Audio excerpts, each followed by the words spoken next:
नमस्ते साथियों, मैं राजेश आपका हार्दिक स्वागत करता हूं अपने 90 दिन के प्रयास के 5वें दिन के व्लॉग में। सबसे पहले आप सभी का सच्चे मन से धन्यवाद। आपने मेरे पिछले व्लॉग को बहुत प्यार दिया। चलिए आरंभ करते हैं आज की कथा। आज मैं इतनी भोर में उठ गया कि सूर्य देव भी बोले, अरे बेटा, मुझे तो आने दे देता। मैंने हाथ जोड़कर सूर्य देव को प्रणाम किया और सोचा आज राजगढ़ जाना है, देर नहीं करनी।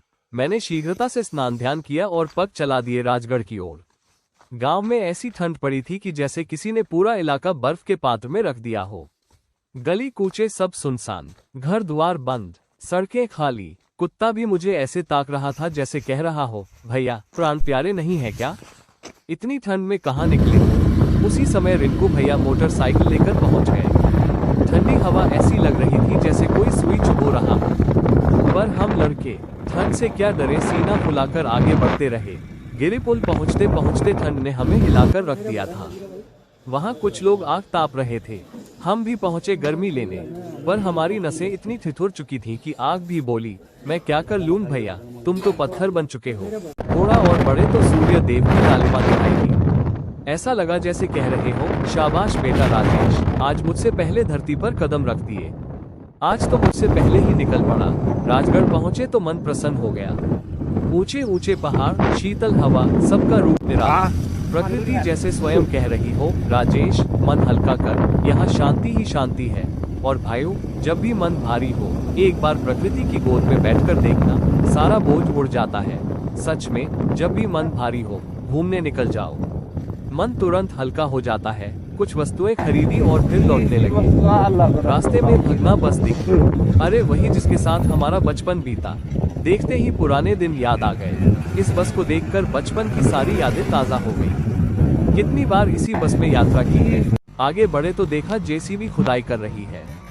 जेसीबी की खुदाई ऐसा दृश्य है कि आदमी अपना काम भूल जाता है। हम भी खड़े होकर ताकने लगे। हाँ भाई, अब घुमाओ, अब नीचे करो। बहुत बढ़िया। थोड़ा आगे गाय मिली जिसने रस्सी तोड़कर आजादी का बिगुल बजा दिया था। जैसे कह रही हो, अब बस आज दुनिया देखूंगी, घर में नहीं बंधूंगी। तारांकन वापस आते आते भूख लग गई थी, तो हमने सोचा क्यों न मोमो खा लिए जाएं। बस फिर क्या था, पैर अपने आप मोमो वाले की ओर मुड़ गए। अगर आप सुल्तानपुर की ओर रहते हो ना, तो इन भैया को जरूर देखा होगा। बड़े ही नामी आदमी है ये। इनके बनाए हुए मोमो तो ऐसे लगते हैं जैसे मुंह में जाते ही कह रहे हो, लो भैया मजा ले लो।